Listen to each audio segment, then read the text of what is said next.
Good evening, everyone, and welcome to Pod Stallions. My name is Brian, and I am with my friend in Burbank, California, Mr. Jason Lindsay. How are you? Good evening, everyone. Good I'm evening. very well. And Bless. Jason, it's that time of year. It is pumpkin spice. Spice everything. Yeah, I believe that's the main motivation in Dune, right? Is pumpkin spice? Yes, it's all about a franchise for pumpkin spice lattes making their way to Arrakis. Who's going to get control of the pumpkin spice lattes? Right, right. I've never had one of those, and I hopefully never will. Yeah, it just seems like a lot of sugar to me. Pumpkin pie all day long. Anything else? I don't know. I am a sucker for like pumpkin. You know, there's like that pumpkin spice donut that some people do, and there's Little Debbie's getting into the pumpkin spice game.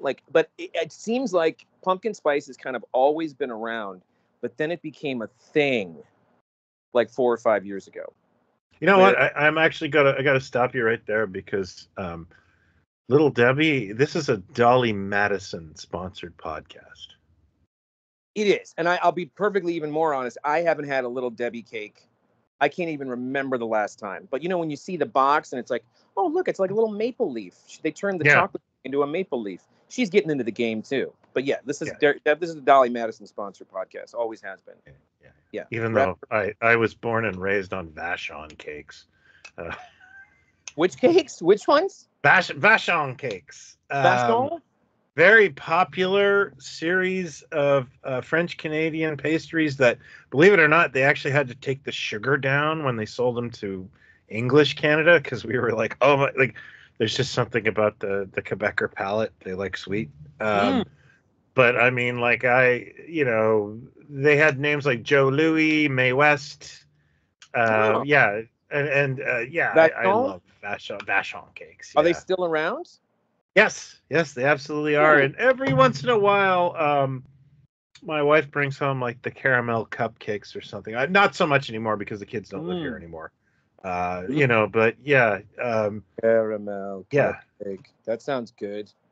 Yeah, it is quite a unique taste. And those remind me of childhood more than anything. Billet logs. That which just sounds like the worst thing a person would put in their mouth when I think of it. Billet? Billet? Yeah,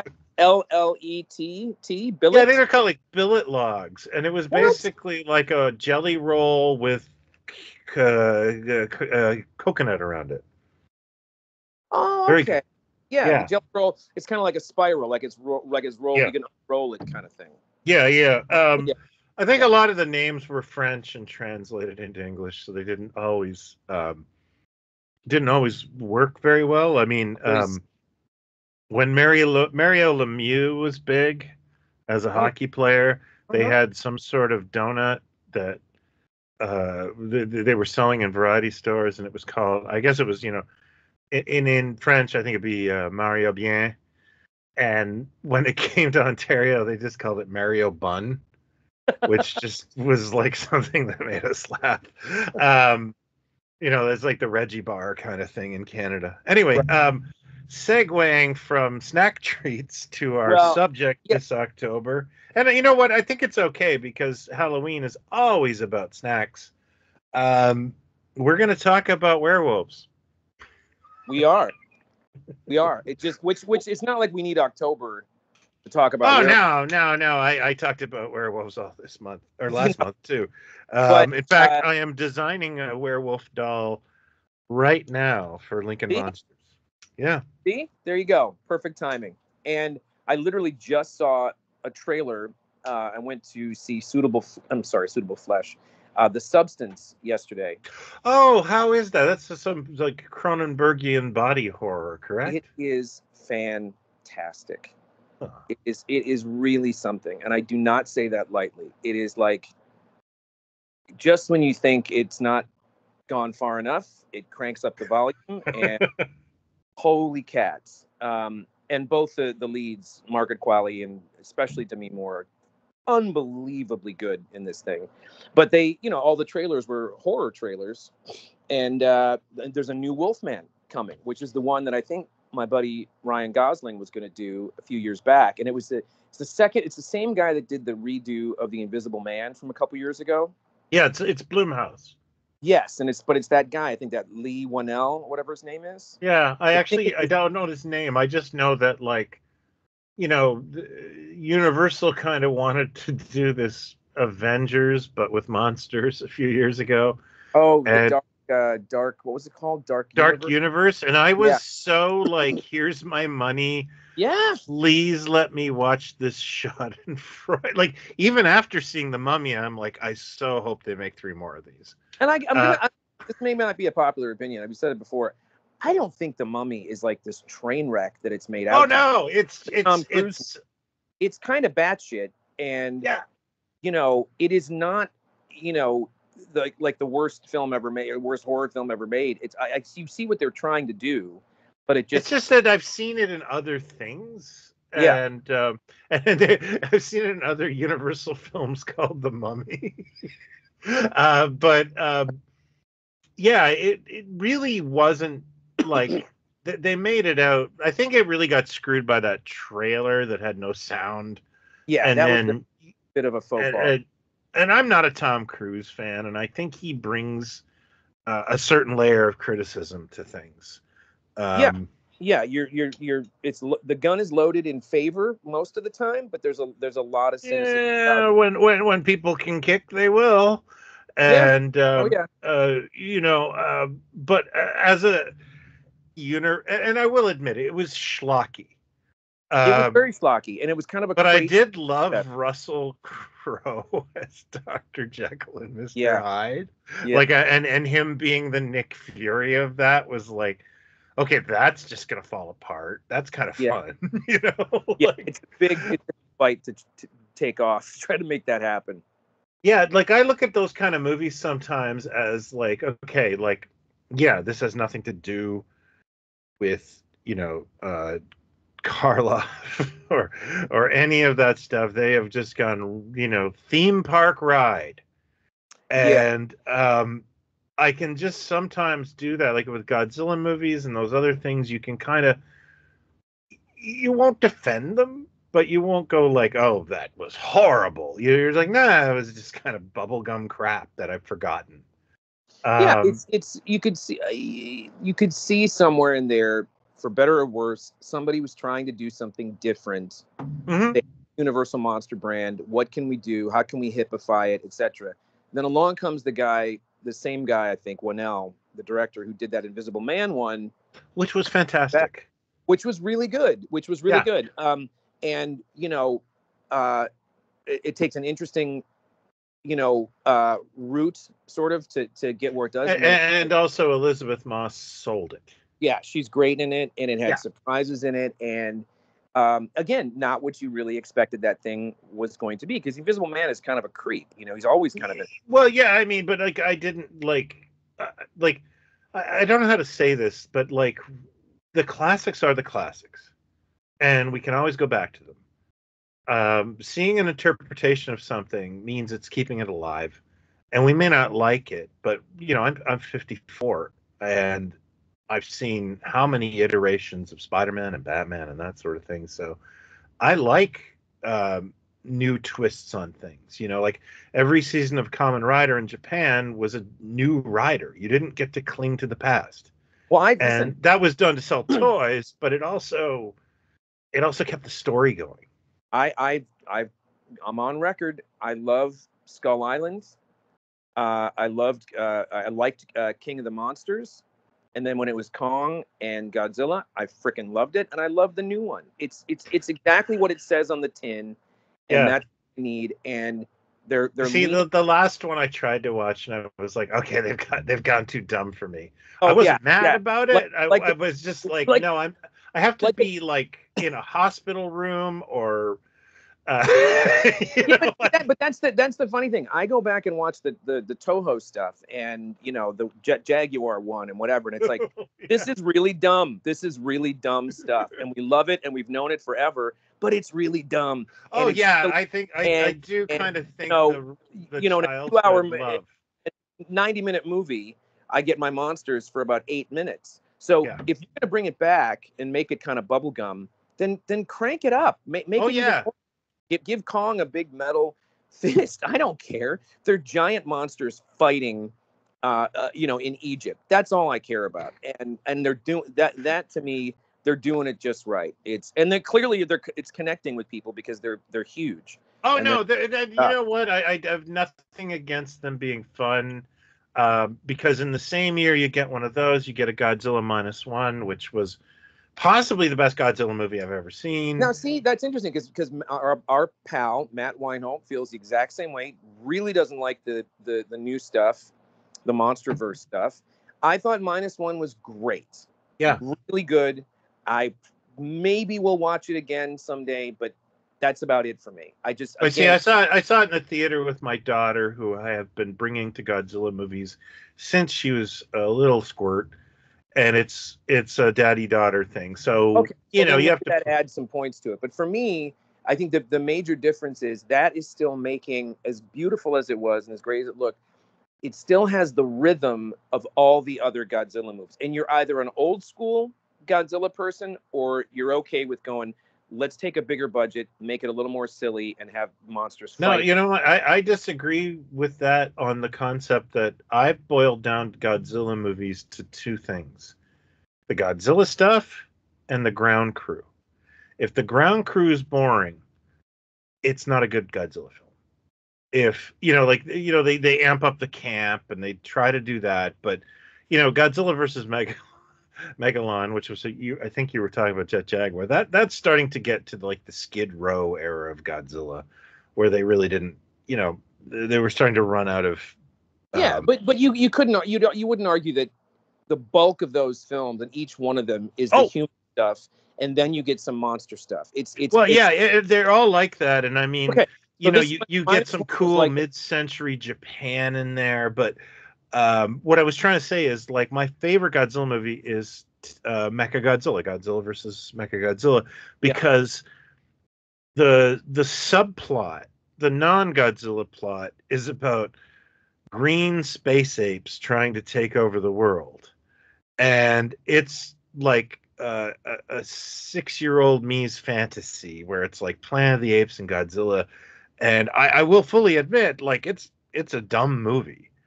But it kept my attention the entire time. Okay, now this one, very well written, very well acted, -1. The Godzilla sequences are unbelievable. Just the ocean, the shot of him, trailing the boat alone is worth the viewing. But for me, I don't care. I don't care about the dude. I don't care about his journey. I just don't care. I don't care. It's not adventuresome enough for me. It's kind of like, this is sad. Okay, so it just didn't. Yeah. Okay. Yeah, well, it's not. I think that's a fair. If you're I think going that's a fair to go, criticism. It didn't grab you. If you're going to go giant monsters creating havoc, you might as well ramp up the ground crew, like you just said, and throw in some green apes.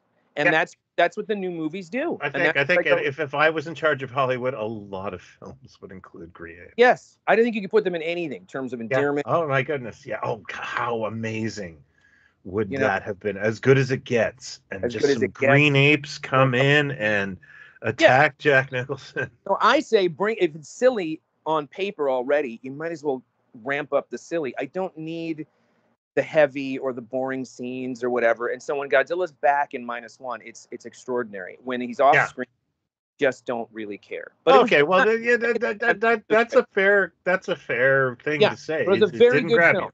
Very good film. And I couldn't be more thrilled that it's got the attention that it has and that they won the Oscar. And I mean, it's so cool that we lived to see something like that. And by the same token, I'm completely happy with the Fast and the Furious MonsterVerse that I'm in and out of. I don't hate it. I would never say I disliked it. Rather have it than not have it. I would rather it exist than not exist. Yeah, exactly. I've had some good times in the theater. I liked the first one. I really liked the second one. I would say Skull Island is my favorite Kong movie of all time. I just can't get enough of the movie. It's a very well done film. But we are 16 minutes into talking about werewolves. Speaking of King Kong, let's talk about werewolves. So the first thing I wanted to ask you was, what are your first werewolf encounters as a kid? That's a really good question. I was trying to think of this, and I think it's got to be either the classic, the Wolfman movie, which would have been up at Breezy Point Resort that I've talked about before, which I can't even explain what this. It was like a summer thing that families would go, and there was golf and things. I don't even know where it was, but it was Breezy Point Resort. Wasn't it like in the Dells? What were you in the Wisconsin Dells? I think it was in Minnesota. I don't. Oh, Minnesota. Okay. Yeah. But they would have movie nights. They must have had things on a calendar to be like, bring the kids over to this room in the lodge or wherever it is, and when they're the gift shop, and there'll be a movie night. And so I saw Creature from the Black Lagoon, and I think the Wolfman on one of those trips. On the screen, like this is pre VHS or whatever, or it might have even been, and I know you're going to flip with this, it might have even been the Monster Squad TV show. Yeah. And if it wasn't, then it could have been Groovy Ghoulies, where I first kind of went, "Who's that guy?" Somewhere in that wilderness of those things, and I don't know what the timeline is, but I can't specifically say what the very first Wolfman thing I saw was, but it's somewhere in that basket, and it could very well have been Monster Squad, because I was glued to that show every morning. Yeah, me too. You know what? I'm going to tell you something that will make you laugh. It had to be 100% had to be, unless there was a werewolf on Sesame Street that I'm unaware of. Hilarious House of Frightenstein. Okay. Which is a Canadian show that aired a lot, where especially like I grew up an hour outside of where it filmed, right? So I could you just turn the dial and pick it up, because there were Canadian content laws. Yes. Anyway, it was a brilliant television program, and all the characters, save for a couple, were played by Billy Van, who was a huge talent. He went on to do the Sonny and Cher show, but never got the recognition he deserved. And his character, the Wolfman, was a very long segment on this show. First of all, it was a parody of Wolfman Jack. Yeah, he was like a DJ, right? Yeah, and I am the Wolfman, and he's dressed in mod clothing, and then what they would do, and I didn't realize this until I met the creators of the show and talked to them a little bit, but they would do they played Jumpin' Jack Flash by the Rolling Stones, but I guess this was not any kind of royalties were paid to the Rolling Stones. Right. But just in the same way you watch a Chinese kung fu movie and they're playing the Empire Strikes Back theme or the Raiders of the Lost Ark theme. Right. Oh, but yeah, he would do these kind of psychedelic freakouts to music, and then the Monster Squad. So I always kind of viewed the Wolfman, and I think that's kind of where I come from, in that I kind of came to horror through humor. It was almost gateway horror. And because if you look at the 60s monster explosion, and I was just on a podcast recently and I was explaining my Monster Kid origins. There were some neighbors next door to me named the Millers, who their kids, by the time I was 3 years old, they had beards. And one day they just handed me a box of junk that included a ton of those You'll Die Laughing monster cards, with oh sure, yeah, pictures of Universal monsters with jokes, and a stack of the Cracked magazines, the Halloween ones that had all the Universal monster pictures with the captions and there I went. I mean, I was powerless to resist this charm. And that must have for me that I know that I was around Famous Monsters magazine prior to the first issue I bought with my own money, which I think was 79, which was the year of vampires in 79, when everything. Yeah, Love at First Bite, Frank Langella as Dracula. Costello, Salem's Lot. Oh yeah. I forget what the year the Herzog Nosferatu was, but I think it maybe hit the U.S. in 79, 78, 79, et cetera, et cetera. But I'd paged through it before, and I might have seen something in there too, like one of those magazines that kind of, and I think Abbott and Costello, one of those that whichever one meet Frankenstein, isn't it? Meet Frankenstein, then Meet the Wolfman. Is it the second one? The Wolfman's no, they never met. They met the Wolfman in Frankenstein. With Frankenstein, that's right. Yeah. Okay, that was seen probably some weekend too. Oh yeah, I think after that, like you would see the Wolfman in endless comic book poster ads. Oh yeah. I'm just trying to think of where I could see him. Do you remember the Slim Jim comic book ad where the Wolfman's like taking a bite of a Slim Jim? It's like a Jack Davis drawing, kind of. Oh yeah. Oh yeah, I do absolutely. What's funny about it is that all these characters, and I just saw an ad the other day for this company called Han Cholo that makes like jewelry. Like I've got a heavy metal ring. It's like a ring, but it's got the heavy metal logo. Is what it's carved into it. Mm-hmm. And they're doing like a bunch of Universal Monster stuff, and then I'm like, oh my god! And they've got these rings of the Bride and Frankenstein's monster and the Wolfman and Dracula. But I'm just looking at going, this is never going to go away. And when we were kids, we probably loved this stuff and were aware of more of it than we actually saw the original films. You know what I mean? Like we were already aware of so much the Crestwood books and all that stuff made me a total weirdo. Yeah, I was joking on Ray Castile's podcast that like I literally remember turning down going out to play because the Invisible Ray was on television. And that's Karloff and Lugosi. And I remember I'm 12 years old shutting the blinds on a Saturday afternoon. Yeah. Like an elderly shut-in to watch this film. And getting out the bong. No, I'm kidding. But no, but there was, there was something, as much as the monster stuff and those monster kids we always talk about that era, and then the 60s and things hitting television again, and the horror hosts and all that stuff. There was a lot of it in the 70s. We had the monster cereals. I remember Burger Chef. Burger Chef had the two, Burger Chef and Chef Jeff were the two kind of mascots. But they also had these kid meals that had monsters in them, like a Dracula wolf, and then Dynamite magazine had, I forget the artist, but kind of a famous artist now. There were. I'm actually following along because I didn't have Dynamite as a kid, and we don't have Burger Chef. So okay, so Dynamite magazine. I'm learning. Dynamite magazine was kind of like. I have back issues of it now. Okay, so okay, so but in there, every now and then there'd be like door hangers, doorknob hangers you could cut out, or a poster, or a game or something, and they had monsters in there too. They had a particular artist that drew like Dracula had like a goatee, it was like a triangle almost.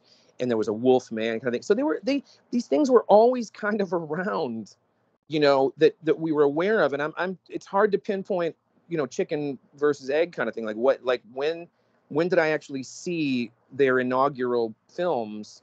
Like, I don't even know if I saw Young Frankenstein before I saw the complete Frankenstein. I can't remember. Scared the hell out of me. But Young Frankenstein was, as a little kid, I kind of had the same feeling with that as I did with Holy Grail, Monty Python and the Holy Grail, the first time I saw it, where they're so dark and they're so atmospheric that I was on that cusp of like, should I be laughing at this? And Wilder was so manic and everything, and they were so authentic with the, so I don't remember which came first, but it just seemed like monsters were always around. And, the Wolfman didn't get his own cereal until later, which was Fruit Brute, which they never actually, did they ever say he was a werewolf? I think he was, but I don't know if they ever claimed that he was. But he didn't get the inaugural, pushing the boat out with the three monsters. He was always kind of an afterthought. And I would have to get his pet DNA analyzed to let if he's actually truly a werewolf or if he is just fox terrier. Right. Right. We still don't know. And then, oddly enough, because this is relevant, the first like modern kind of werewolf thing that I was around, and it would have been also probably in Fangoria or Starlog or something, was the Howling, which happened to be the first movie I snuck into with my cousin. Yeah, I mean, I know we're going to jump all over the place, but the Howling, I was just, my wife and I just recently rewatched American Werewolf in London, and I put those films on the same level. Yeah, they're very, it's kind of weird that both have plenty of comedic elements in them, and came out back to back like that. And I feel like it's just kind of, they came out of the, like, remember how like cynical movies were at that point? Yeah. And everything had to be deconstructed, and you know, so I'm not surprised they both came out of that mindset. I don't think it's, but you know, they both probably like, let's make a stupid werewolf movie, but how do we make it, you know, how do we make it palatable? How do we make it real? Well, and they both succeed. The Howling actually might get the edge in the sense of what it was, what they chose to how they chose to set it. Like, everyone's got this thing they need to work through, and all the self-help stuff, and the, you know, est and primal scream therapy and all those things that were rampant in the 70s. What a perfect thing to throw into the story, this retreat and this, you know, getting in touch with yourself. And they're all friggin', you know, werewolves and shit. But that was when, like, oh, monsters are back. Like, there was the Empire stuff in 79, and then Werewolves kind of eclipsed it, if you will, 80, 81. And of course, the Howling has the nude scene at the campfire, which is the first nude lady I saw on the big screen right at that moment. And I had a little heart attack, a little mini stroke as a kid. But I believe that what that was unlocking a medallion that immediately popped up on your chest. It popped out. See, we all wore chains. We were Italian, so we all had like the same. But I want to think it made out. That Transformers. Yeah, mine jumped out from under the shirt and went over the shirt. From that point, right at that thing, went beep, and it went right over the shirt, and that was it for the rest of my. I grew up. Come on, Mom, let's go home. Came out of the theater with a tash. You know, it was something, because I thought the cops were going to come in. I really, because we were doing something illegal. We were in a movie we shouldn't be in. It's rated R. They're going to put us in jail, and it happens to be the booby scene right here. So it's a very mixed memory. As awkward as you might feel there, I just want to give you. It wasn't my first scene of nudity, but it might as well have been. All the Right Moves. Tom Cruise. Leah Thompson. 83. I saw that at the drive-in with my parents. Ooh. Yeah. So not only are we in, you know, it was like we were just trapped in this cubicle. Yeah. I would when an episode of Python came on, I would get on the carpet. I would lay down on the carpet with my face, you know, on my fists, on my elbows on the carpet, because I thought any minute now there could be a topless woman that would show up. Yeah. And if the back of my head is to my parents, then I don't have to acknowledge. If they say, "Oh, Jason, close your eyes," I go, "What? I didn't know. What? Why? What did I? Oh, that. Oh, yeah. I didn't even see that." And I could just not even be in there. My mother had some weird sonar, like any 80s movie I watched, and because of the bill Ronald Reagan signed, they all had, you know, at least one pair of breasts. You know, she would walk in only on those scenes, of any film, and then judge me and make me feel terrible. The Road Warrior. Warrior. Yeah. One tiny scene where her top gets ripped, and my mom happens. Oh yeah. Like, what are you watching? It's my mother walked in on that scene in Weird Science. Where the gal's being pulled by the weird Lisa Hurricane, and her clothes come off, and, like, you know, I don't even know why they did nudity in that scene. I mean, I don't. Who was that for? We We should do an episode just on 80s nude scenes or definitive nude scenes throughout our life. Can we get my mom on there? You can be a guest. Yeah. My mom would have opinions on like Hamburger, the motion picture. She would have a wide variety of opinions. If my father, who wasn't around that much, up to a certain point, he wasn't around much even before he left, but he would do this thing that was so, I guess, if it was something really gross or something scares about, or there might be some nudity or something kind of like, because we watched a lot of PBS, a lot of British stuff. He'd go like, Jason, close your eyes. He'd sort of yelled at me. So your dad did earmuffs. He did, with the eyes. And I'm like, what? Close your eyes right now, damn it. And I'd have to close my eyes and be like, is it done? Yeah, open your eyes. I'm like, well, just missed half the fight I got in with my dad is I had a friend sleeping over and we were watching movies and we are going to stay up late and watch Saturday Night Live. And then City TV put on the American Gigolo, uncensored. Oh, good. And my dad just turned to my friend and I was like, go to bed. And it was like, it was like 9:59. Right now. And I was a little like ticked off with him and I mouthed him off. And it didn't go well. And my mom's like, you should apologize to your dad. And I was like, I still haven't done that. I will never do that because I know what he was doing. He just well, in a way, he might have done you some good because Richard Gere lets it all hang out too. So it could have been, Oh yeah, I didn't. You know what? I gotta admit, surprise. I probably was angry because I wanted to watch like Metal Storm, The Destruction of Jared Sin or something. But yeah, that was a little bit later. That was 83. Okay, fine. No, wait. Wait, this would have been 83 because of when it being on City TV. Right. You can't. So the two big ones of our childhood, and I'm getting back to werewolves, not breasts. Oh, the two. Yeah, because I would suggest Kitten Nativity. You're like Sybil Danning. No, we're still talking about werewolves. Have got to be the Howling and American Werewolf in London. Now, I was aware of them and saw images.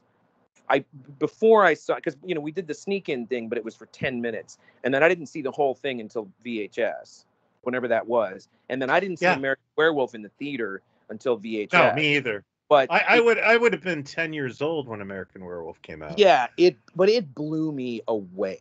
I mean, I want to tell you my experience seeing it, and I find this really funny. It was one of those weekends where like VCRs were still strange and new. So an uncle or somebody would rent a VCR, and I think it was my neighbor who did. Yeah. And they invited me to spend the weekend with the VCR, and we're gonna have two movies. We're gonna have Annie and Best Little Whorehouse in Texas. Wow. And quite the no, I don't know if that was the same weekend. Anyways, because I remember that got changed because you don't want to show children a movie with whorehouse in the title, even though that is apparently a very innocent film. I've never seen it. But anyways, they left us in the basement alone. It was my friend and me and his little sister and her friend who I knew from the neighborhood. They were like 9, those kids, because I couldn't have been older than 11 when we watched this on VHS. And what killed me was like the gore got to me in the film. It really shocked the hell out of me. American Werewolf. Yeah, and not Annie. Annie got pretty tough. Actually, I don't think I focused on Annie. Like, I think I watched the credits, the end credits. I was playing Star Wars or something. But what I couldn't get over, and I watched this film last week, was when I watch it, what really killed me, because the movie gave me nightmares, was Erin, the girl behind me, had seen it several times already, the 9-year-old. What? And to the point where she was doing running commentary through the whole thing. Like going, yeah, that guy's stomach's going to gurgle now. Look at that. And so when I watch the film, I still have like, because that, I'm a boy 2 years or 2 or 3 years older than this girl, and she's narrating me through something that's actually like freaking me out. Oh. And so I've come to love the film. My wife and I, just like I said, we just watched it on Sunday. And I know every move, and I actually really appreciated watching it again because I had forgotten things. I think, over time you watch movies enough that you're not paying attention, you're looking at your phone, and just so happened that I was just tired and wanted to watch television, and I couldn't get over the nuances and the subtleties in the film and things I'd missed, Griffin Dunn too. Griffin Oh Dunn. my goodness, yeah. He's so good in that. And that opening, it's telling you everything that's going to happen. They're going to the slaughtered lamb. Like, here we go. And Rick Mayall's there. Rick Mayall's in there, yeah. And the other guy, you made me miss. That guy's been in a million. And also their cabbie is Bricktop. Yes, that's right. I couldn't believe it because I love that actor. And the guy who's the doctor, of course, was in was it one of the Key to Time Doctor Who's? He's the yes, it was the Armageddon Factor general. Armageddon Factor. He's the general guy in that. Yeah. Which actually is one of the better Key to Time stories. It is. I think Ribos Operation and that one are my favorites. Yeah, Ribos Operation minus the rubber suit monster on the ground. I love that freaking. I love that monster. And the two criminal guys, the criminal guys are fantastic. Like that dialogue. The criminal guys in Binro the Heretic. That is good drama. Regardless. Yeah, good writing. But anyway, back to the werewolves. And of course, Jenny Agutter, which we would have been familiar with already from Logan's Run. We would have known her work, if you will. It was funny. My wife didn't recognize her, and I said, "It's Jenny Agutter." It's like, who? And I'm just like, oh. And she's like, "I'm not in your world," and I'm like, "She's in Marvel movies." But but it's one of those. Might have been the first woman I ever saw nude. L'Age de Crystal on Radio Canada. I think that's where I saw it. And so, she, great actress, beautiful woman. It's one of the, it's the famous story that Landis always tells, in every documentary. Everybody that I brought the script to said it's too scary to be a comedy, and it's too funny to be a horror film. That's because it's in print. Well, that's just it. It's one of those, and that's a rare thing. Like when you can blend horror and comedy like that, there's so many times it doesn't work and they don't pull it off. And then when it works, it's kind of glorious. And I think that's one of the blueprints, the Abbott and Costello ones, of course, but which weren't really scary, but American Werewolf was a really odd, both of them actually, Howling and American Werewolf are very strange films that both work. And I think their reputation has, my only hang up with the Howling, and it's not a big hang up because it's still beautiful to watch, but the transformation scene seems to go on for 12 minutes. I think both of the films suffer from transformation porn, although in American Werewolf in London, it's meant to build empathy for him. Howling, the chick is standing there going, "Are you going to wrap this up?" That's what I mean. That's the difference. There's a witness. Yeah, like she's like looking at her watch, going, "Okay." Yeah. Because honestly, I mean, just look at the transformation scene from like He-Man. You're like, do his enemies just, or the old Hercules cartoon where he puts the ring on and it's like a 15-second. Well, it is pretty cool to watch, though. It was recycled animation, but you're like, why don't you attack him now? Again, look at that Howling scene and think, am I judging it too harshly with modern eyes? I don't know. I can't. Because trying to, Bottin was not showing off, but kind of going, look what we can do now. let's take our time kind of thing.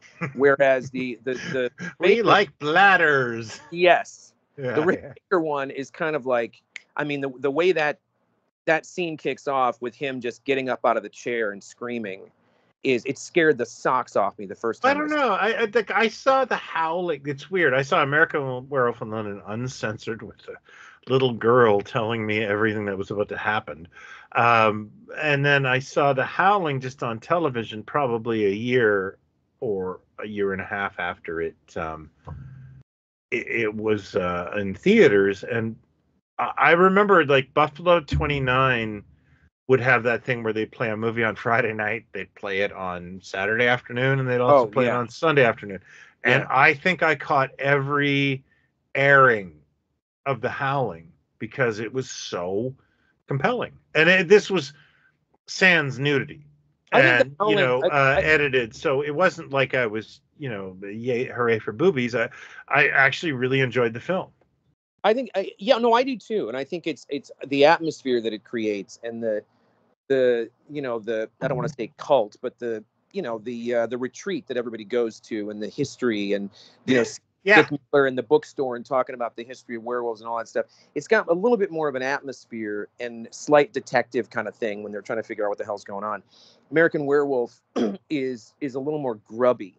It's kind of grubby. And of course it's very funny. Like it's got a lot of funny stuff in it, but, who has the shittier sequel? Violent, like when it gets violent and when it really I think it really holds up. And my favorite shot of the entire film, and I'm sure I'm not the only one who said this or thought this, in the underground, the guy with the umbrella, there's that shot from the escalator and you just see that is and he cuts it just the right time. But that's something that I truly had never seen before. A werewolf. You know what? And that is also something you don't see a lot from John Landis: restraint. Yes. But because it was on all fours and they could only do so much, they cut at just the right time. But it's when you suddenly get the scope of how big this thing is, and I think it's on all fours is not something that I've seen before or since. No one's really ever done that with a werewolf movie, I don't think. And it really stood out. And the young couple that get attacked and the head at the end and all that stuff. I mean, it really holds up. I think all the horror elements of it hold up. And now that would you pick the overall design for the werewolf? Would you pick the Howling werewolf or the American werewolf? I think I would pick the Howling werewolf because I think it's a biped. Yeah. And tall, really tall. Yeah. I this is just a me thing, but it's Wolf Man. Do you know what I mean? I get you. Or it's werewolf. Yeah, I understand that. Just to be technical. I'm not Team Jacob, if you know what I mean. Team Jacob? Yeah. Oh gosh, I'm sorry. You didn't. It's a Twilight reference. Team Jacob. Sure. Yeah. The werewolf. But he was like one of the doofiest Narnia puppet kind of werewolf. Yeah. That does nothing for me. If it's not that's why I kind of liked the Underworld movies, was that they had these kind of practical wolfmen characters. Yeah, that first one, I think is really good. Yeah, I remember like sitting in the theater going, like I'm in an amusement park ride, but I everything looked great. Yeah, it's the werewolf, the werewolves and the vampires have been at war for however long, and I really actually kind of dug the that I was just watching Monster Club the other day, and they kind of like they created like a weregoo or whatever at the end where the guy is vampire werewolf hybrid, and I remember really respecting that film because it was a practical creation. You're talking about the Hammer film with Vincent, the one in the. No, it's I think it's a 84. post. Yeah, it's like 81 or 82. It's got like UB40 in it, Monster Squad. The last Hammer. Wasn't that a Hammer? No, it's an Amicus. Amicus. Yeah, I don't even think it's Amicus. Right. I think it's like the Amicus guys doing it. The woman gets out and does the striptease and turns into a skeleton. Yeah, and it's got that, I'm just a sucker for your love, which, I watched it 3 days ago and I can't get it out of my head. But where was I going? The practical were vampire. Oh yeah, I liked the practical hybrid creation. It was just very effective and low budget, and that worked. You know what I mean? Like, I think, and I'm without naming names. There's recent things I've seen the last couple years, let's say, that there seems to be a steering toward the practical that people are really embracing. That they're like, oh my God, why don't we get more of this? I don't want to see a CGI face. I want to. Yeah. And I proposed to you, but October hit first. But I still want to do a conversation about restoration effects. Like when it works and when it doesn't, and when it's needed and when it's not. That's a great topic. I would like to get, if you want to get Ned in on that, or David Weiner, that'd be great. Sure. Yeah, that's a good idea. That's a great idea. But what? So we get kind of the year of the vampire in '79, and then we get the Howling and American Werewolf back to back. But we also get around the same time. Do you remember? Wolfen. Yeah, that's like Albert Finney, and it's not a. I never wanted to gamble the $2 to rent the movie and find out it wasn't about werewolves. So I waited till the internet existed, and then I found out it wasn't about werewolves. It's about Wolfens. Yeah. It's about werewolves. It's about Wolfens. Money well saved. But it did kind of ride the wave of like, oh, is this another werewolf movie or something? And I remember seeing it in Starlog and Fangoria, and friends talking about it, like, maybe we'll see this one too. And I didn't see it till years later. But it's not really a werewolf movie. It's got wolfish things in it, but I've seen some of it, and yeah. Yeah, it's got some cool ideas in it. You got to admit, like, it, it was trying, but it was trying for like a little bit of creature feature and a little bit of cop procedural kind of thing. Yeah. I think around that same time, 81, 82 is when not Jimmy Smits, Edward James Olmos, maybe. Sorry, go ahead. What? Sorry, around 81, 82 is when I discovered my favorite werewolf of all time, and all right, that was Paul Naschy. And the reason was, like, I was a monster kid. Like I said, I was a little weirdo. Crestwood Books, Starlog, and I would scan the TV guide, and a lot of shitty movies played at 2 a.m. and 1 a.m. But there was one that would show up like almost, every month. And it would always have bomb next to it. And it would say, it was Assignment Terror. It would say, aliens revive the Wolfman, the Mummy, Frankenstein, and Dracula to destroy the earth. And at that age, I would just sit there and go like, yeah, that's pretty damn good plot. Like that's feasible. Yeah, but the main takeaway was like, I need to see that film. Sure. And I can't remember. I think it was I wrote it for a website years ago called Terror Trap. My friend Dan Hunter. It was like some long weekend party my parents had where they were, drunk, and they became less attentive. And what happened was that movie was on like on the long weekend and the Sunday night, and there was an all-night Twilight Zone marathon. So I like drank Coca-Cola all night, and I poured actually coffee into it. I didn't know what I was doing. And man, you're like Laverne DeFazio with the milk and Coca-Cola. You're really mixing it up. Yeah, and I caught Assignment Terror, which was not a great film, but it's a film that is, well, here we are, right? Like it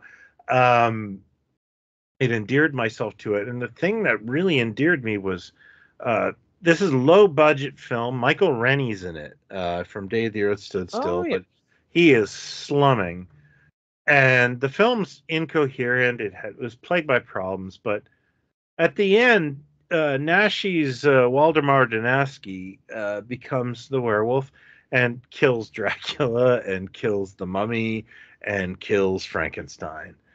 And it is such spoilers. I'm sorry, Jeez. It's only been out since before we were born. So. Well, I'm still gotten things ticked off the list here. It's available on YouTube. Going here. Skip that. That movie and his performance as the Wolfman just kind of like. Wasn't he known for doing his own? He did his own makeup too, or am I crazy? Is that not right? I'm not sure about that. Okay.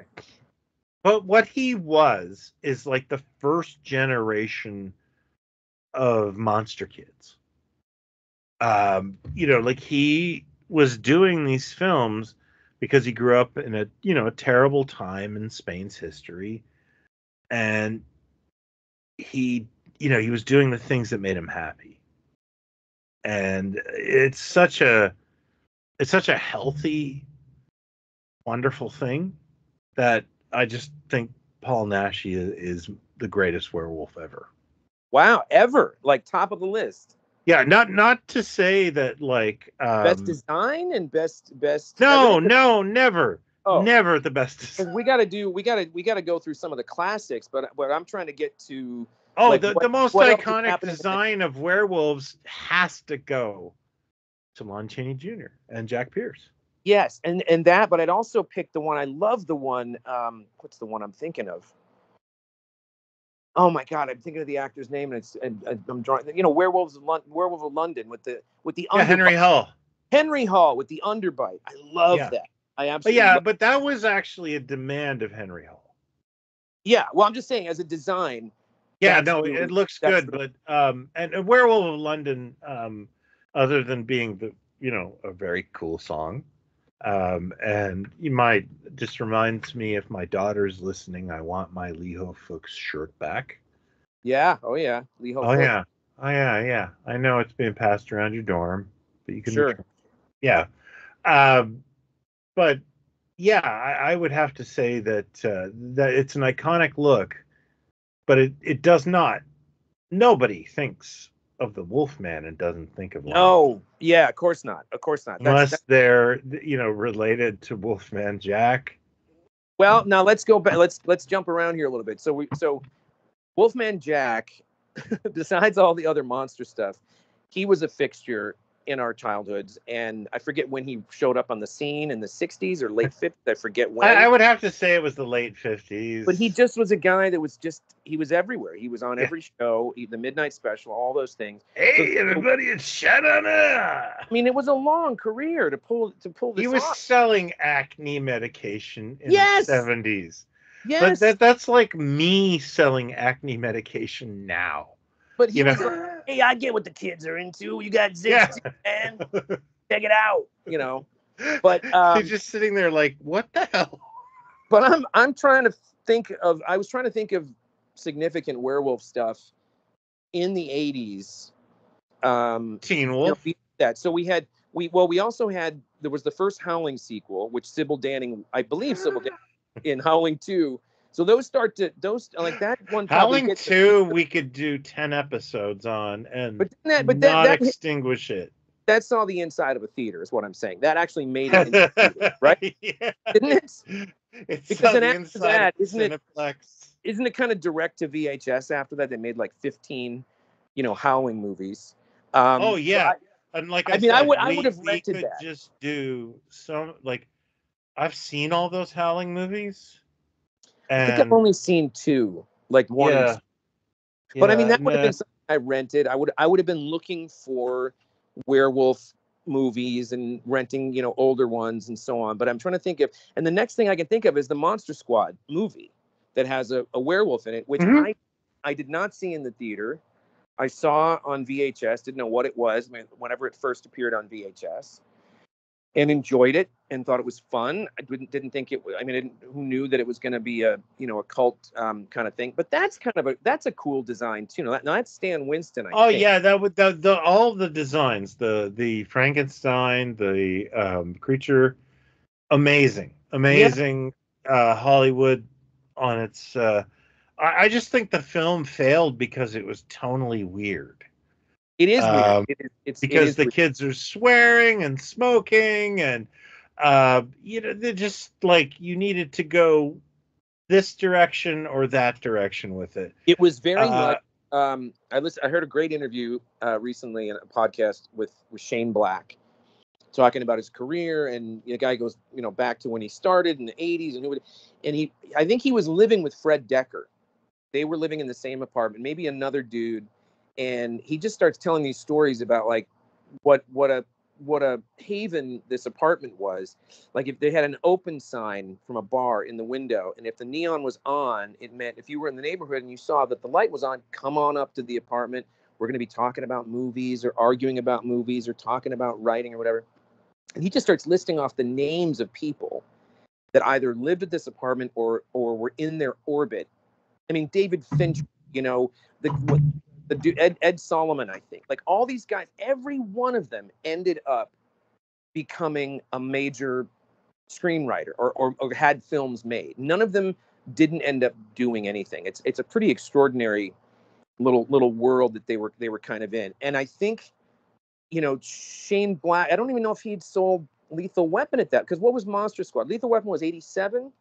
Monster Squad was like 86 or 87 or something. 86, I think. Yeah. And it feels like that R-rated kind of humor that Shane Black became known for, and the cynicism and so on. It's sprinkled into this, but it's a PG-13 movie, and it's a weird. I think that's like, I think you're right. That's one of the things that kind of threw people was what is this? Doesn't quite know what it is. Yeah, it looks amazing. Yeah, it has some great dialogue, obviously, and the kids. When I watched it, on VHS after it came out, and mainly buoyed on the idea that it was connected somehow to the Saturday morning show. Right. But I enjoyed the film, thought it was great. But at that time, I'm probably 15 or 16 years old. And it's like, who is this for? It's definitely supposed to be more of a kid's movie. And but it's weird, isn't it? Because there's like, have you ever tried watching a Bad News Bears movie today? And like, you can't believe it's a PG movie.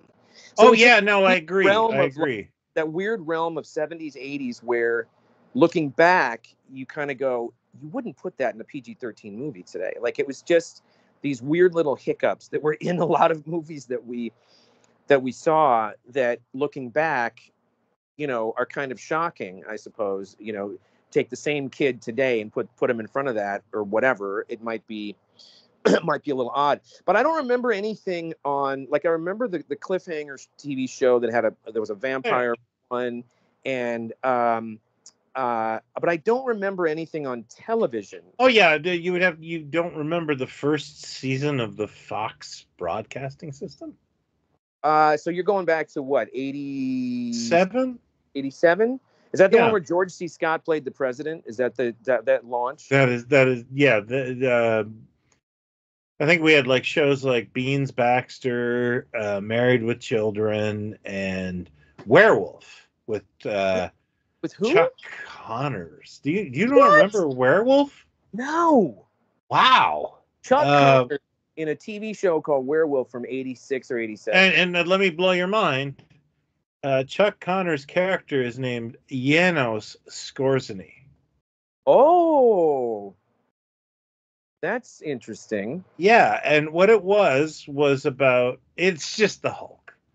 A guy gets bit by a werewolf, Janos Skorzeny, He goes to hunt him down so he can end this curse, but they're both werewolves. Oh, and one more thing ruined by Brian Hyler that I don't need to hunt down. Don't need to see the werewolf. Is it ruined or saved by Brian Hyler? So Chuck Connors is the Mr. McGee. Chuck Connors. Yeah, I guess so. I think Chuck Connors is more of like the Hulk is based on The Fugitive, and so I think Chuck Connors is more of the one-armed man. I think there was a Mr. McGee, and then the kid in the middle. Oh, sorry. So Chuck Connors is the werewolf? Yes. So is the protagonist. So Chuck Connors. How am I explaining that? A werewolf. You have to throw your badge and gun on my desk. This is absolutely not ringing a bell. I don't know why. Yeah, no, you're done here. I saw the George C. Scott show. I remember that, and my father saying something. He saw a billboard and went, "See, that means the movie career is over." I'm like, "What do you mean?" Well, if there's a guy like that's got to do television, that means a movie career. And he used to say he'd never do television. George C. Scott. He'd always say he would never do television. And look at him now; he's doing TV. You know what? Your dad would do television.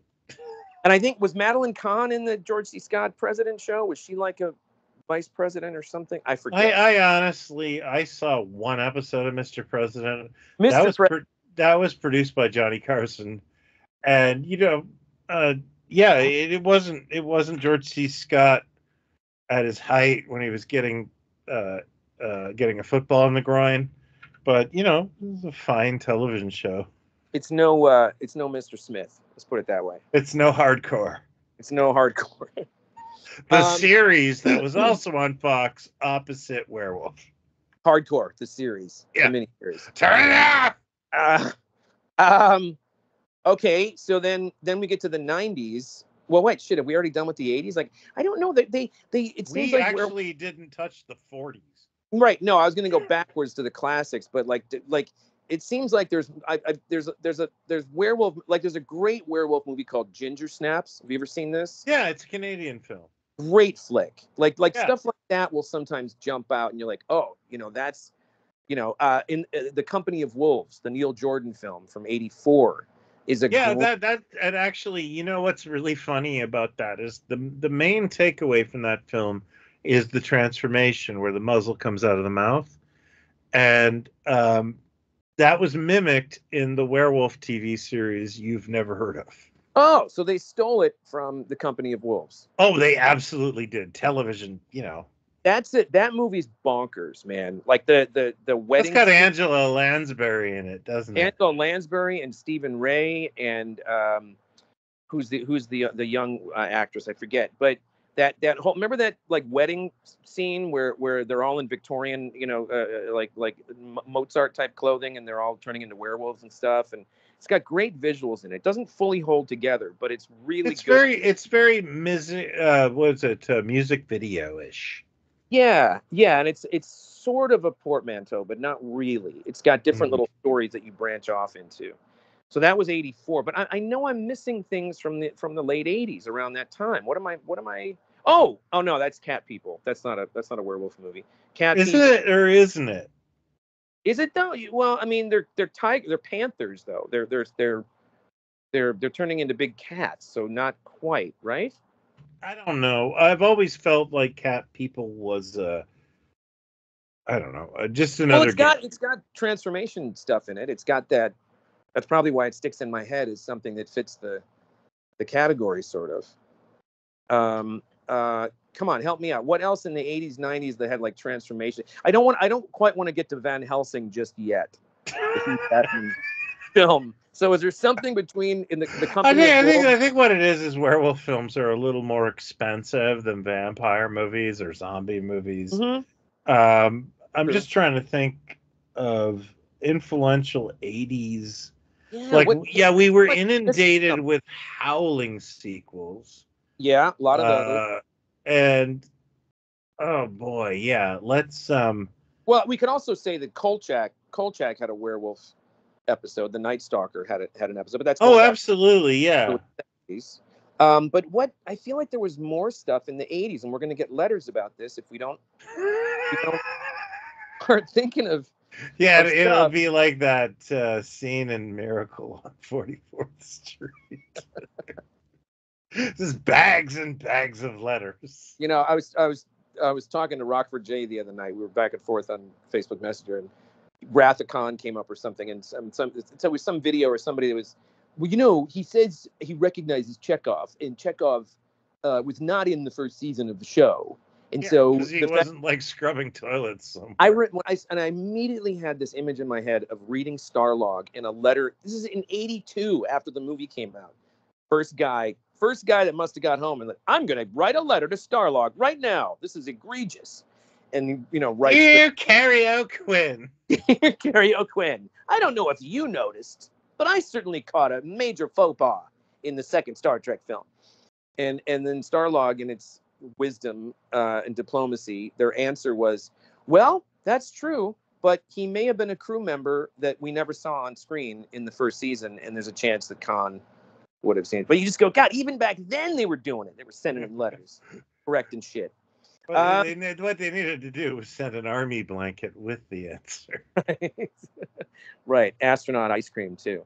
Oh, yeah, sure. I know we're missing some stuff in the 80s, and maybe it'll come to me. But then, really, am I wrong? Or is the next kind of werewolf thing? Because I remember Ain't It Cool News, when everybody thought Harry Knowles was like, you know, the next big thing, really big thing, if you know what I mean. And I remember when the rumor first kind of leaked about this Van Helsing thing. How smart this was going to be, because you know, The Mummy had already happened and been really big, and it's the same writer director, and oh my God, this is everything we've been waiting for with the classic monsters, and they're all kind of coming together. Because again, on paper, you go, well, this is fun. You know, Van Helsing is, you know, hunting down the Mummy and the Frankenstein monster and the, you know, Dracula and whatever. Maybe the Mummy's not in, I forget. Maybe it's just the three. What a big deal this was going to be. It was all over the internet, like, this is going to be huge. And then, of course, it came out. But I mean, I can't think of anything in between now. I'm running, I after Company of Wolves, I know there's something else. Well, there's Dog Soldiers. You know, that's early 2000s. So that's a good flick. I also remember a film with Mario Van Peebles, where it was similar to Dog Soldiers, but they were like, it was like a TV movie or an HBO movie. Oh God, Dog Soldiers is a good flick. That's Neil what the hell, Neil blah blah, who ended up doing the Descent, which is fantastic. And just about everything I've seen him do since has never lived up to those first two movies. But that's a good werewolf flick. That's a low budget werewolf flick that works. Yeah, and then we get Van Helsing, and we get like Dog Soldiers, and then we get a steady stream of werewolf. Like there was one I saw last year called, I think it's called Derailed, and it's in the London Underground, and a train that gets stalled, and there's a werewolf somewhere that's been roaming around London or underground or something, you know, killing people. And so it's, you know, it's a character thing where all these different, you know, characters are stuck in the car, and one kind of heroic and one whatever. And, you know, I just, you know, if the trailer looks good enough and if the synopsis is good enough, I will give it. I lean more toward trying new werewolf ones than new vampire ones, because I feel like there's so many vampire ones. Yeah, I'm just trying to think of. The vampires are sexy.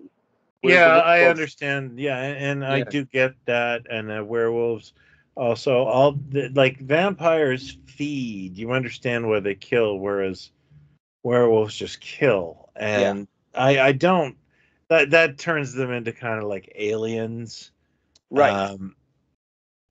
So I don't, you know, I want to empathize with the character, and I wanted to mention something because it bothered me a few months ago. I have a book somewhere, and I can't remember if it's a book or a magazine, and I don't, even if I could remember who wrote this, I wouldn't want to name names, but I was horrified to pick up something about werewolves and the person just smacking on Lon Chaney Jr. and calling him a crap, actor, and it was like, I can't believe somebody could get out of this, that he sucked. I understand he did some shit, and he was also not, like anyone could have played his mummy, but Karras is also just a lumbering ox. So I wanted to mention that, like, I took my kids when they were like 6 and 8 to see the Wolfman and the Mummy, and the Mummy started first, and the kids kind of goofed on the Mummy, to be honest with you, because it's a little like it's got a little bit of a Little Rascals editing to it, and yeah. But when the Wolfman came on, two things happened. One, my son and I bonded over the film, and I'll get into that.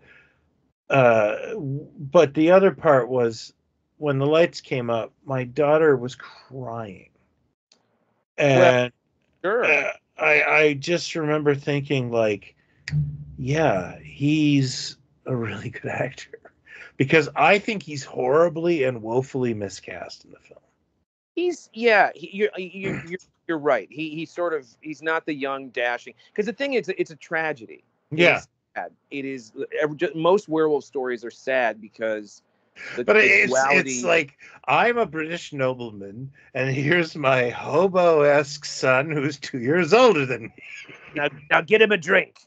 And he's a lummox, and I don't begrudge it, because he's just miscast.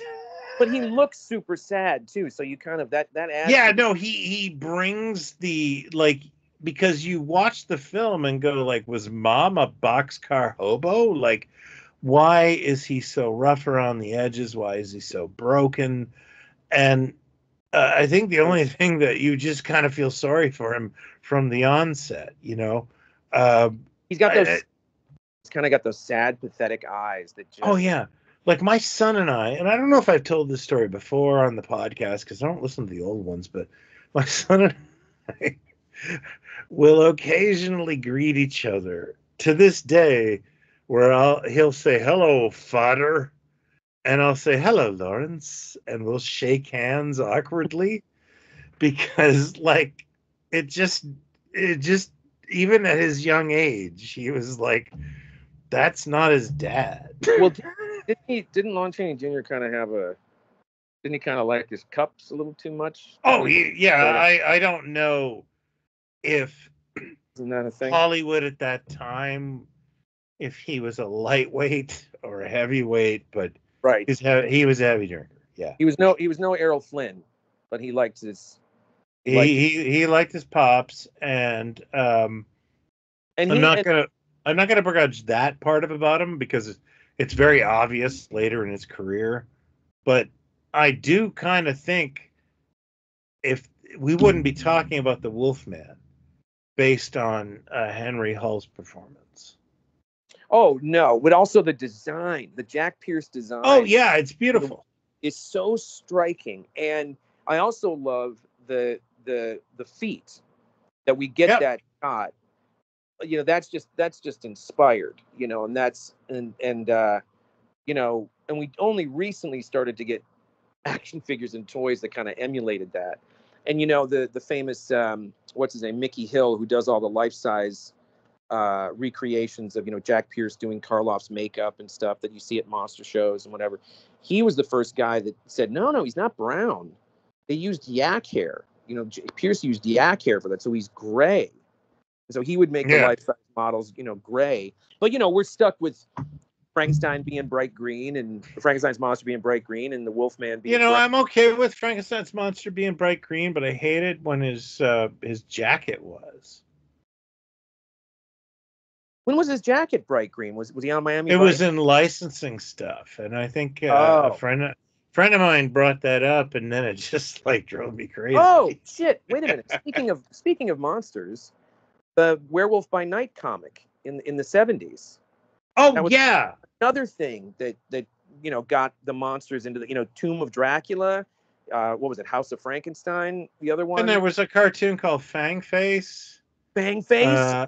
About a teenage werewolf, and we didn't talk about Teen Wolf, and that's okay. Yeah. You know that's another example of like that. I'm sorry, I'm not trying to be mean to anybody. Whatever your jam is your jam. But when suddenly there's a desire for Teen Wolf merchandise, you know, or like, well, how come we haven't gotten an action figure of him as Teen Wolf yet, or whatever? I'm like, what? Really? You know, we've really we've turned a corner. Like when are we going to get the new Hook figures? You know what we didn't discuss is some of the 50s and 60s too, because werewolves popped in and out. Like, have you ever seen the movie Werewolf in a Girl's Dormitory? I've been accused of that several times. Yeah, but I don't know if I think it's like a German film. I don't know if I remember it at all. There was, of course, I Was a Teenage Werewolf. Yes, I definitely saw. That was Michael Landon, wasn't that? Yeah, it was Michael Landon, and then that makeup reappeared in a movie called How to Make a Monster, I think, by AIP. Oh yeah. Oh yeah. Also, Oliver Reed in Curse of the Werewolf. Let's talk about that, because that's a great design. That's a really cool design. It's a great design, but it is. I understand that they did not want to get sued by Universal, but explain that movie to me. Oh, listen. That's a bit of a slog. I mean, you gotta. Oh yeah, it's like. Yeah. But again, on paper, you're getting Oliver Reed is going to be like, you just go, well, that just writes it. I mean, him being, that's kind of more what the character should look like before he transforms, you know, like that sort of, you know, because he's right, looks like he's crazy, and then you know, he becomes the werewolf, and it's I think that's a really cool design. I mean, I think a lot of guys saw the last thing they saw before they woke up in the emergency room was Oliver Reed. Oliver Reed acting like a werewolf. Yeah. But that's one that I would have seen in pictures well before I saw the. Oh, absolutely. I don't think I saw that until I was in my 20s, actually. Yeah, because that's a Hammer. Am I wrong? That's a Hammer. It's one that, like, I have had a postcard of in my bathroom for the last 30 years. Iconic. Yeah, it's a crazy design. I've got that little mini figure. Remember that we've talked about that? The ones at dollar stores. Yeah. Strange that they made. I have the distinctive dummies, like 10 or 11 years ago, did a limited edition Hammer series, especially when we thought we were never going to get Hammer figures. Right. And even when we did, Mego was so hamstrung by what they could use. It was, and you're going to find that with NECA too. Like, they're going to go to all the same resources Mego did and then be done, because there is no Oliver Reed likeness. Yeah. So I got this beautiful 8-inch. And the thing that drew me to that figure was it was covered in blood. Like Martin, the artist behind Distinctive Dummies, he kind of did it like a little kid would paint an Aurora model kit of a mummy.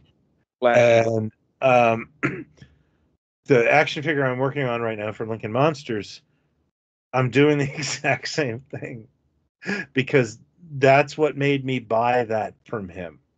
Okay. And, that's what made me open my wallet, was like, that looks awesome. I have to have that. And and I will not. That's the only 8-inch action figure of Oliver Reed as the Wolfman I'll ever own. And I will not part with it. Yeah, it's a really cool, I think it's a very iconic. Yeah. And the other thing that kept Werewolves alive would be Dark Shadows with, like, Quentin Collins. Dark Shadows, which is not a show that I really like. I saw it as a kid, on syndicator in the afternoons or something, but it was never really something I was aware of, but didn't really know about. Yeah, I didn't have the patience for it, but my good friend John did, and I still talk to John, and he would like basically tell me what was going on in Dark Shadows. Yeah, but he wasn't when I was a the kid. werewolf. The werewolf was he wasn't in it much, was he? The werewolf guy? I think he was in it quite a bit. Oh, he was? Okay. But eventually what happened was when I got a little older, I think Sci-Fi Channel it was running Dark Shadows during the day. Sounds right. And I started watching it just out of boredom. They were running Tom Baker Doctor Who's and Dark Shadows and Dark Shadows is it's so padded. But I watched several seasons of it, and they did the Frankenstein thing, they did the Wolfman thing. They just it was just a soap opera. Yeah, that's the part that always threw me. That what? It's a soap opera? I don't know. So I wasn't really around it much. Okay, so now we get up to like the 2000s and like the last, I don't know, I'd say the last 15 years or so. There's a lot of, I think we're like in a horror kind of renaissance right now. I think that. Oh yeah, I think there's more werewolf movies that I haven't seen than I have seen now. Yeah, but it's this weird time where, horror has become a big thing now. And if it doesn't make it to a theater, maybe it's smaller and it's streaming, for rental or whatever. And there's a lot of, hidden gems of smaller things, but we're just in that, we're getting a lot, this is, the werewolf will never go away. Like there'll always be someone that wants to reinvent it. Like the one that's coming out, that the guy that did the Invisible Man. Yeah. And you know what? It may suck, and there's no way they're not going to try again. Yeah, it's just there's something about it that people, the full moon thing and the transformation thing. We've seen it so many times in comics and different. Have you ever seen that Voyage to the Bottom of the Sea episode where everyone becomes like werewolves? Yes. Oh my God. Yeah, that's a special kind of dumb. Oh my God, I totally forgot about that. Yeah. Jeez. Yeah, well, see, they slipped them into everything. They just were. Yeah, no, it just became it is like mummies, Frankenstein, Dracula, werewolves, ghosts, They were in Scooby-Doo. I don't remember I think there was a famous werewolf character for Scooby-Doo. You're right about the Groovy Ghoulies. Groovy Ghoulies. It does seem to be like the Trinity is usually Frank, Drac, and Wolfman. Well, okay, so let's get to this then, because and as you think of films or things that fit into the timeline, just throw them out. But did you ever see the Joe Johnston directed Benicio del Toro Wolfman film? I did. Okay, so now we know that there's been the one that got released, and then there was like a director's cut that I think is better, but also that there was a lot that was kind of a mess of a film, the studio and the different drafts and, et cetera, et cetera. But I think it's better than it's given credit for. Am I wrong about that too? Like, I think it's the transformation. Yeah, it's a little ropey with the, with some of the CG stuff, but the look that Baker created for Del Toro, I think, is great, and it is extremely violent. Good cast. It's been a long time since I actually sat down and watched it. And isn't that officially the first time that the Lon Chaney one was remade? It's the same character. Have they never done that? That I don't know about that, because I think it's the first time like Universal tried to remake it. Yeah, you're probably right. But a lot of other people have tried to remake it. I didn't. I don't know what was wrong. What's his name? Larry Talbot. It's Larry Talbot, right? It's Larry Talbot. Yeah. I mean, there wasn't other werewolf ones with Larry Talbot, right? It was just not often. original. No, and I'm don't hold me to this, but I can't think of anything. What I love about the name Larry except parodies, because I'm not master of that domain. I was going to mention. I might as well mention now that you just said the P word. There was a werewolf. What's the P stand for? porn. You said porn. Okay. I just wanted you on record saying porn. I was over at my as a little kid with my then girlfriend, Jackie. I forget who's how, but like one day I went with her and her mom and dad down the street, or we got in a car and went to her uncle's or something. I forget, whatever I was doing that day. And the house that we went to, the guy that whoever lived there, maybe it was her grandfather, I forget, had like a little mini trailer, like Winnebago type thing in the driveway. You know, right. You hitch up behind the car. And, we were little kids. And so we were outside and like, oh, what's this? And we went into the little Winnebago thing and we're looking around, and there were a couple of magazines in this little magazine rack on the floor. And one of them happened to be, it was either Penthouse or Hustler, because it wasn't Playboy. Let's put it that way. And we're paging through it. And there was this, should we say, I was going to say spread, but that's probably the wrong word to use. There was this photo play, shall we say, of a guy that turns into a werewolf. And yes, there was a naked lady there too. And, fairly graphic for I'd never seen this in a magazine before as a kid. And so this is why you suggested this topic. Just as we get to the page, I swear, just as their little kid brains are going, hey, wait a second, what is that? And we're kind of giggling. Her dad came into the trailer right at that moment. Yeah, it's like they have radar. Just like it was in slow motion, walked over, reached down, grabbed the magazine, and we both looked up, and he said, they shouldn't even be allowed to print this kind of thing. It's awful. And then he walked out of the trailer. I thought, hey, can I get that back? I know I agree, but I wasn't done. So, okay, well, I'm gonna recommend a werewolf movie, which I've recommended before, or I've talked about before on the show. And now I feel terrible. I can't think of this man's name. Writer, director, actor. His name will come to me. But his first film was called Thunder Road. He made a short film called Thunder Road. They made it into a feature. Are you talking about Bone Tomahawk?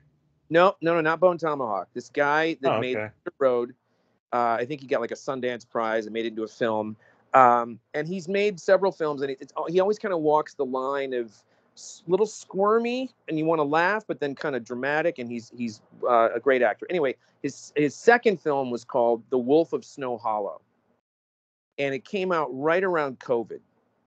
And it's one of the last movies that Robert Forster made. And this guy who wrote and directed it and is in it, he's the lead, and he's like the deputy. He's the son of the sheriff, who is Robert Forster. There's some other kind of slightly familiar faces in it, but it's up at this, like, I don't know, Colorado, wherever it is. It's up a mountain that's got, ski season coming up, and there's a really violent murder, and they're finding an animal element to the murder. Word goes, like full moon, another full moon's coming up, that it could be a werewolf kind of thing. And that's all I'll say. So it's streaming to rent, probably for like $4 or $5, but I could not recommend it enough. Again, it's one of those rare beasts that walks the line of scary and atmospheric and, elements of horror, and then kind of laugh out loud moments, like Shaun of the Dead. Like Shaun of the Dead walks that line. But it's a great, new, interesting way to spin a werewolf story, finding a different way to kind of tell that story. And I wish I could think of his name, because I can't. But it's called The Wolf of Snow Hollow. I highly recommend it. I recommended it to everybody when it hit, and the people that have taken me up on it have not been disappointed. But it's a great way to do a werewolf thing, Yeah. But yeah, so the werewolf will never die. No, but let's just kind of dip into a little Schadenfreude before we go. American Werewolf in Paris. Oh boy. Yeah. Who was it? Was it Julie Delpy? Yes, it was. Julie Delpy, and then the guy from That Thing You Do. I've never seen it, but it was John Landis directing that. He directed that? Are you sure? Yeah, he directed American Werewolf. Oh, no, he Paris? didn't. I'm sorry. No, I don't I think he thought did. he did. No, okay, No, that actually makes me but it is. feel better. But he did direct Blues Brothers 2000. I never heard of that. Which is on par with American Werewolf in Paris. I've seen that film, American Werewolf in Paris. And Me too, and I'm happy to say I saw it on VHS once. Yeah, and isn't the gist of it the Julie Delpy is the daughter of the nurse of Jenny Agutter because they had a tryst and she got pregnant and she's the daughter of that coupling, if you will. I did not care to link the films. Well, I had to find my way through it somehow, and that's is that really what it was? I think it was. There was a terrible. to the original film, yes, and it's terrible, and the transformations are awful. I don't think on this topic we could just put a bow on this. I think we could keep talking werewolf films because I'm sure that I could spend a half an hour speaking about a movie called Lichen Colony, but I'd really like you to see it. Yeah, well, I could think of some others too, but off the top of my head, I'm having trouble. But I know that I've seen like a slew of werewolf things the last 10 years or so. That And I think we could like literally wade into this topic the way we did because there's so much more to explore.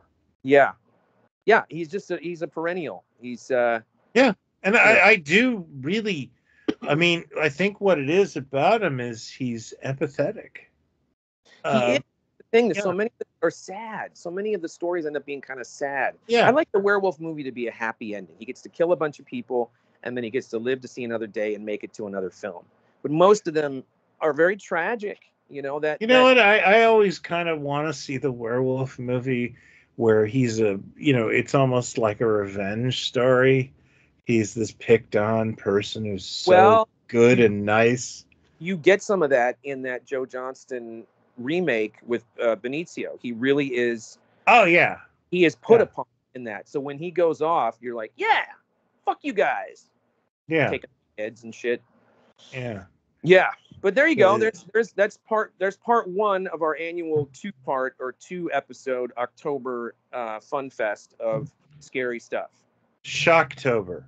Shocktober, my bad. Yeah, Shocktober.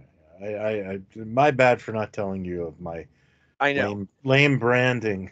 Get the newsletter. And as you're the listeners, why don't you tell us what your favorite werewolf things are, or some movies that we didn't mention, or there's more movies we didn't mention than we did. Yeah. Also, speaking of Werewolf by Night, the MCU, the Disney Plus Werewolf by Night was wonderful. If you absolutely smashing.